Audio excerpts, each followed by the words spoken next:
Hi guys, Tim from KombTV. Very, very lucky to have Dr. Sharon Flahive join us today at the end of the first day at the Australian Fitness and Health Expo. Sharon, thank you very much for taking the time to speak to us. Pleasure.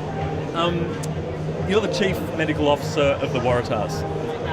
It is a mouthful, and it also must be a hell of an interesting job. Tell me, what is the role of the Chief Medical Officer at an elite sports club?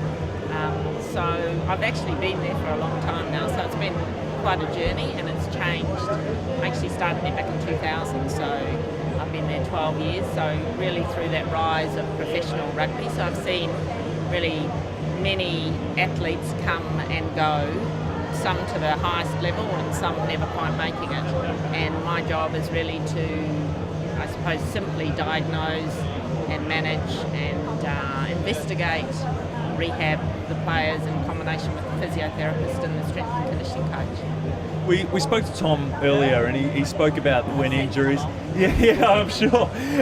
He spoke about when he gets injuries, the sort of ups and downs, not just from a physical point of view, but a mental point of view. And I think from a fit for good point of view, it's an interesting to speak to you about it. Is how do you find the psychology of people when they go from exercising or never have to injuries where they can't? Is that something you deal with regularly at the Waratahs?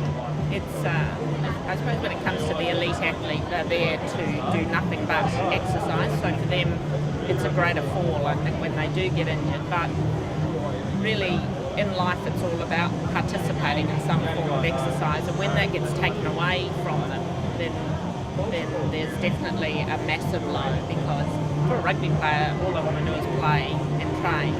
And so when they get an injury, not only is the fact that that's taken away from them, there's this uncertainty of when that will return, because it's not always a definite. It's not always just a 2-week injury. Sometimes it can be, well, we expect it's going to be somewhere between 6 and 8 weeks or 6 and 10 weeks.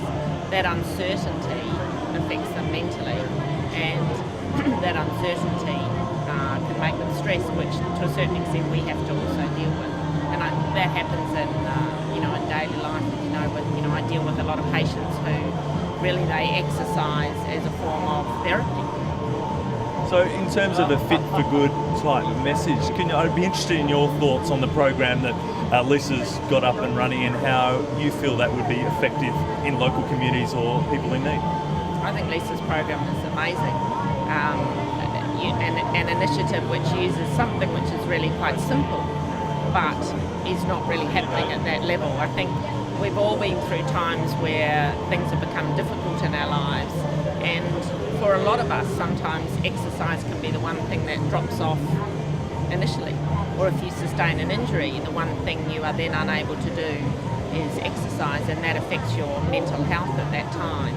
And what Fit for Good is doing is introducing or giving back that component of life that then gives the person control and the ability to then get control over their life. So a lot of these people don't have access to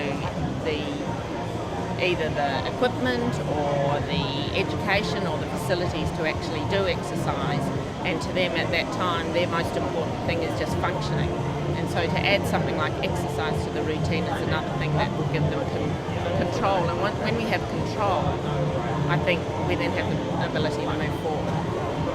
I've been trying to articulate it all day, and I really should have got Sharon in here first thing, but thank you very much for taking the time to speak. It's a real privilege to get your insights on sort of the elite level, but I think also as that filters down, how that affects the community and people in general. So Dr. Sharon Flahive, thank you very much for your time and sort of getting behind Fit for Good. Pleasure, thank you.